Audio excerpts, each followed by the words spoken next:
एक आदमी के घर आया मेहमान, दोपहर को भोजन करा दिया, शाम को ना कराना चाहे, बड़ा लोभी आदमी।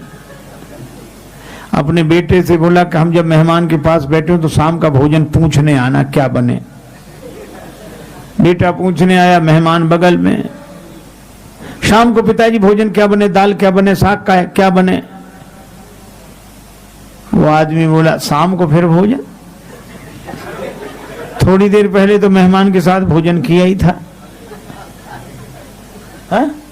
शाम को फिर भोजन कर, हम कोई राक्षस है? मेहमान से पूछ लो, अब मेहमान भोजन करे तो राक्षस। मेहमान ने भी कह दिया कि नहीं शाम को इच्छा नहीं है।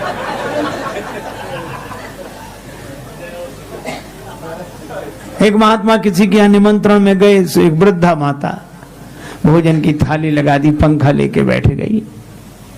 जल्दी जल्दी में पापड़ परोसना भूल गए, सामने रखे थे, और बुढ़िया उधर पीठ किए बैठी। अब महात्मा का मन उधर ही जाए। मनुष्य का स्वभाव है, 2 कौड़ी की न मिले चीज तो करोड़ों की लगती है, करोड़ों की मिल जाए तो 2 कौड़ी की लगती है। अब पूरे पत्तल भर भोजन पर ध्यान न जाए, पापड़ पर ध्यान।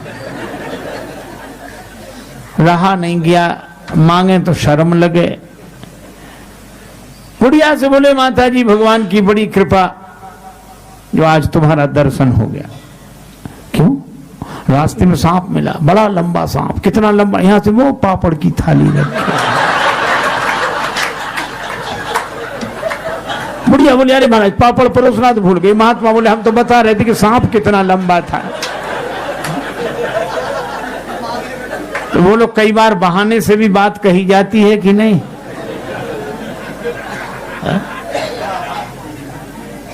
लेकिन बहाने सब जगह काम नहीं आते। एक आदमी के घर आया, मेहमान जाए नहीं। पति ने पत्नी से कहा कि मेहमान नहीं जाता, वो और खिलाओ पिलाओ, स्वागत करो, काहे को जाएगा वो। अच्छा का मजाक मत करो। पत्नी बोली एक उपाय है, बुखार हो, मेहमान हो, जुखाम हो, ज्वर जुखाम और पाहुना, इनका एक उपाय, लंगन दे दो तान के, फिर न वापस आए। तो उसको लंघन कैसे दें भाई? वो घर में भोजन बने तो उसको कैसे ना दें? बोले आज मत बनाओ। करना बने इसका कारण? बोले लड़ाई। लड़ाई हम लोगों में होती नहीं कि झूठी लड़ाई कर लो। अब पति ने डांटना शुरू किया, पत्नी ने रोना शुरू किया। पत्नी बोली मुझे ही डांटते रहते हो, आज मैं भोजन ही नहीं बनाऊंगी। पति बोला मत बनाना। अब मेहमान ने सुना कि जब इन्हीं को नहीं मिल रहा है तो हमें। सो उसने अपना थैला उठाया, पति पत्नी भीतर से देख रहे, थैला उठा के गया।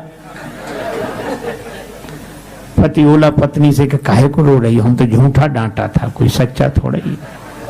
तो पत्नी बेचारी चुप हो गई कि मैं भी तो झूठे ही रो रही थी, सच थोड़ा ही रो रही थी। संयोग की बात, तब तक मेहमान फिर हाजिर हुए। हम भी तो झूठे ही गए थे, कोई सच्चे थोड़े ही गए थे। तो कई बार बहाने से भी बात बनती नहीं।